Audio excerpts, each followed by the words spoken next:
नमस्कार प्यारे साथियों, कैसे हैं आप लोग। फिर आपके अपने YouTube channel easy maths with Nera sir पे आप लोगों का स्वागत है दोस्तों। आज एक नए कॉन्सेप्ट के साथ आपसे मिल रहे हैं। कॉन्सेप्ट क्या है देखो समझिएगा। कहा गया है कि दो डिफरेंट वैल्यू हो और डिफरेंट परसेंटेज हो। ठीक है, दो डिफरेंट वैल्यू हो, दो डिफरेंट परसेंटेज हो, तो टोटल वैल्यू कैसे निकालें। ठीक है, तो ए और बी का निरपेक्ष अंतर और निरपेक्ष परसेंटेज यदि दिया हुआ हो तो कुल वैल्यू क्या होगी। तो ऐसे केस में क्या करते हैं दोस्तों, आप ध्यान रख सकते हो कि क्वेश्चन में एक तो आपको परसेंटेज में वैल्यूज मिलेंगी, एक तो आपको परसेंटेज में वैल्यूज मिलेंगी, एक आपको नंबर में वैल्यूज मिलेंगी। तो सबसे पहले जो गिवन हो वो लिखो, गिवन वैल्यू लिखो, गिवन वैल्यू लिखो। ठीक है, और गिवन वैल्यू के नीचे लिखो गिवन वैल्यू के नीचे गिवन परसेंटेज, इससे रिलेटेड परसेंटेज, इससे रिलेटेड परसेंटेज, गिवन जो वैल्यू है उसका परसेंटेज कितना, और मल्टीप्लाई कर दो। टोटल चाहिए ना, तो टोटल चाहिए तो 100 से मल्टीप्लाई कर दो, टोटल चाहिए तो 100 से मल्टीप्लाई करो। ये कॉन्सेप्ट होता है। ठीक है, जैसे मैंने कहा किसी संख्या को 20% कम किया और 10 रुपए कम हो गई, तो 10 वैल्यू हो गई 20% की, जितना कम किया डायरेक्ट उसी से कंपेयर कर दिया। ठीक है, इसको आप कैसे करेंगे यूज, तो एग्जाम्पल से समझते हैं। कहा गया है, क्या कहा गया है, कहा गया है कि भैया, कहा गया है 1 किलो गेहूं की कीमत 10% बढ़ जाती है, 10% बढ़ जाती है। तो हमारा तरीका होता है 10% जब बढ़ जाए तो 10% को लिख ले, तो 10 बढ़ी 1 तो हो गई 11। 10% बढ़ना, 10% बढ़ना ही नहीं, 1/10 बढ़ना, 10% बढ़ना है नहीं, 1/10 बढ़ना। तो ओरिजिनल वैल्यू कितनी है 10, उससे एक बढ़े तो 10 से एक बढ़े तो क्या हो जाती है 11, 10 से एक बढ़े तो क्या हो जाती है 11। और अब ध्यान दो क्या कह रहे हैं, इसमें कह रहा है कि भैया जो वैल्यू बड़ी वो 5 है, तो 5 किसकी वैल्यू है, जो बड़ी उसकी 1 की, गुणा ओरिजिनल वैल्यू चाहिए तो 10 से गुणा करो। ठीक है, 5 किसकी वैल्यू है, जो बड़ी उसकी 1 की, गुणा प्रेजेंट वैल्यू चाहिए तो 11 से गुणा करो। ये कॉन्सेप्ट है आज का कॉन्सेप्ट जो आपको सीखना है।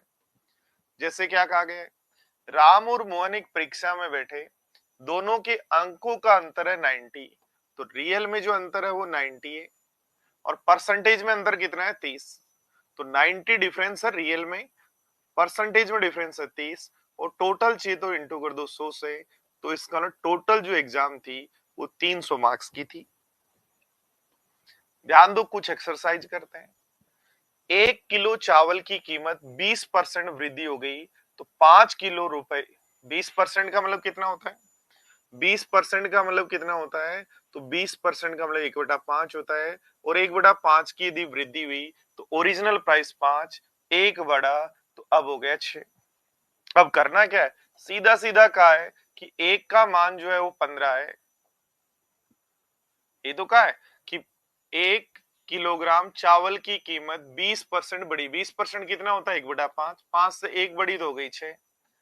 यदि वृद्धि 15 रुपए की होती है तो एक की वैल्यू 15 है, तो प्रति किलोग्राम नई कीमत यानी 6 की वैल्यू क्या होगी, तो 6 गुणा 15 कर देंगे, और 15 6 90 हो जाता है क्या। बोलो समझ पा रहे हो क्या बात को। देखो आगे बढ़ते हैं।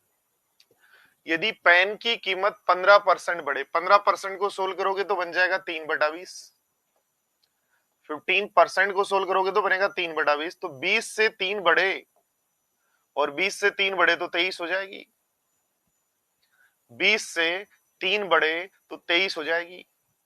और कह रहा है जो बड़ी वो 21 है, 3 की वैल्यू 21 है, 3 की वैल्यू 21 है तो एक की वैल्यू कितनी होगी 7, 3 की वैल्यू 21 है तो एक की वैल्यू कितनी होगी 7, तो मूल कीमत यानी 20 की वैल्यू क्या होगी, तो 20 की वैल्यू 140 होगी।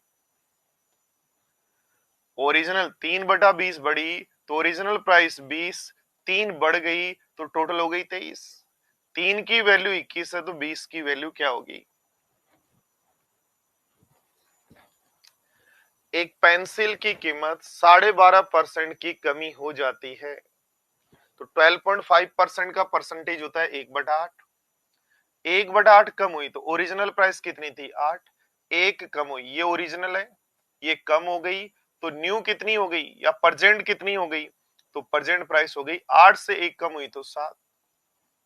और कह रहा है एक जो कमी है वो 5 की वैल्यू है, एक 5 की वैल्यू है तो प्रेजेंट 7 की वैल्यू कितनी होगी, तो 35 होगी, 35 होगी। कुछ नया नहीं है, थोड़ा थोड़ा सीखना है, थोड़ा थोड़ा बढ़ना है, साथ में पुरानी वीडियोज भी देखते रहना है। बढ़ते हैं अगले। ए और बी एक परीक्षा में उपस्थित हुए, यदि उनके अंकों का अंतर 30 है। ए और बी परीक्षा में उत्तीर्ण हुए, उनके अंकों का अंतर 30 है और उनके अंकों का परसेंटेज अंतर 10 है। कुछ नहीं करना, 30 जो वैल्यू है वो 10 की है, वो टोटल मार्क्स चाहिए तो मल्टीप्लाई बाई 100। तो मेरे प्यारे साथियों 300 होगा क्या आंसर। पढ़े, किसी संख्या में 64 जोड़ दें तो संख्या 116% हो जाती है। 116% का मतलब 116% हो गई, यानी 116/100 हो गई।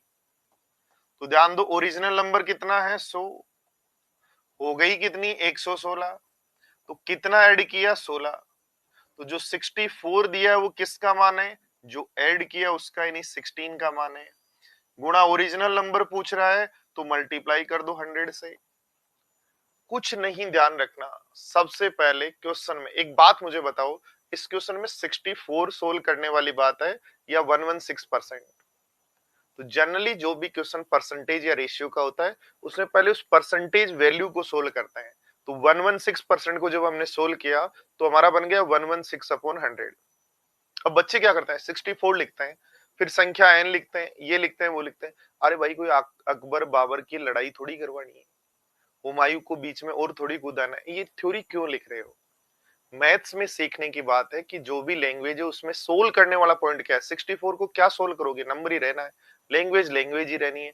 तो मैथ्स के लिए सोल्व करना हो, मैथ्स की टर्म में जो सोल्व हो जाए वो कौन है, एक परसेंटेज है 116%। 116% को सोल्व करेंगे तो 116/100 बन गया। तो कहेंगे ओरिजिनल नंबर 100 था जो अब 116 हो गया, तो कितना ऐड किया 16। तो 64 वैल्यू है 16 की, मल्टीप्लाई करो, किससे मल्टीप्लाई करोगे कि ओरिजिनल नंबर क्या है जो पूछे उससे मल्टीप्लाई करो। ध्यान दो, देखो सीखो, 25% कम करें, 25% होता है 1/4, तो 4 से एक कम करें तो रिजल्ट बन जाता है 3। अब की कह रहे हैं वो संख्या 96 है, तो 96 किसकी वैल्यू है, कम हुआ उसकी या नई संख्या की, तो नई संख्या 96 है, इसका मतलब 96 3 की वैल्यू है। ओरिजिनल नंबर चाहिए तो 4 से काटो, तो आंसर होगा 32 गुणा 4, और 32 गुणा 4 होता है 128।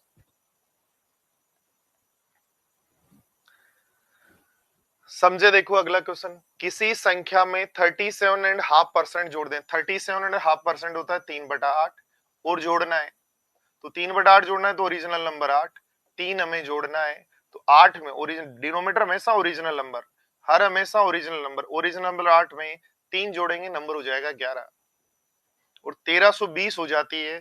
तो 1320 क्या है, ओरिजिनल नंबर या अब हो गई वो, तो अब हो गई वो 11 की वैल्यू, गुणा वास्तविक संख्या तो 8 की वैल्यू निकालो, काट दो, 11 एकम 11, 11 दूनी 22, 0, 12 8 96, 960। का किसी संख्या को 25% कम करने पर 96 हो जाता है, ये तो अभी किया आपने, आप करेंगे ना, दोबारा करना है इसको। किसी चीनी की कीमत 12.5% कम होने पर 50 बढ़ने पर 12.5% बढ़ने पर 58 बढ़ जाती है, तो वास्तविक और नई कीमत ज्ञात करो। 12.5% सब लोग जानते हैं 1/8 होता है, और 1/8 बढ़ाना है तो ओरिजिनल प्राइस 8, एक बढ़ाएंगे तो नई प्राइस हो जाएगी 9। एक की वैल्यू 58 है, एक की वैल्यू 58 है, जो बढ़ा है ना उसकी वैल्यू, जो बढ़ा वही बढ़ा, तो बढ़े की वैल्यू 58, एक की वैल्यू 58, तो 8 की वैल्यू होगी 58 इंटू 8। तो 8 8 64, 8 5 40 और 4 46, तो 464 तो एक ही ऑप्शन में है। तो बताओ इस तरीके से जो चीजें हम पढ़ रहे हैं क्या आपको इंटरेस्टिंग लग रही हैं? क्या आपको कहीं सीखने के बाद हेल्प मिल रही है? ये कॉन्सेप्ट आपको कोई आपका टाइम नहीं लेंगे मेरे प्यारे साथियों, छोटे छोटे कॉन्सेप्ट हैं। आपकी जो डेली रूटीन है, जहां से भी आप कोचिंग कर रहे हैं, ऑनलाइन ऑफलाइन जो भी, जिस भी सब्जेक्ट की तैयारी कर रहे हैं, रीट कर रहे हैं, पटवारी कर रहे हैं, एनटीएससी कर रहे हैं, 6 से 10 तक की मैथ्स में कहीं कंपटीशन एग्जाम दे रहे हैं, 11th के बाद कोई कंपटीशन एग्जाम दे रहे हैं, इंजीनियरिंग में कहीं कोई इंट्रेंस एग्जाम दे रहे हैं, ठीक है, प्लेसमेंट के लिए कोई एग्जाम दे रहे हैं, आप किसी डिपार्टमेंट में नौकरी कर रहे हैं और वहां पे आपको कोई प्रमोशनल एग्जाम देना है, अपनी नौकरी, अपने जॉब, अपने जो तैयारी कर रहे हो उन सबको करते रहो, इस वीडियो को देखते रहो। ये वीडियो आपको मैथ्स सिखाने में हेल्प करेगी और कभी भी आपको अपने बच्चों के सामने और दोस्तों के सामने रिग्रेट फील नहीं करना पड़ेगा कि यार मैं भी मैथ्स सीख सकता था। उसमें मेरी जो हेल्प है वो मैं आपके लिए कर रहा हूं। मिलते हैं अगले एक नए कॉन्सेप्ट के साथ। धन्यवाद।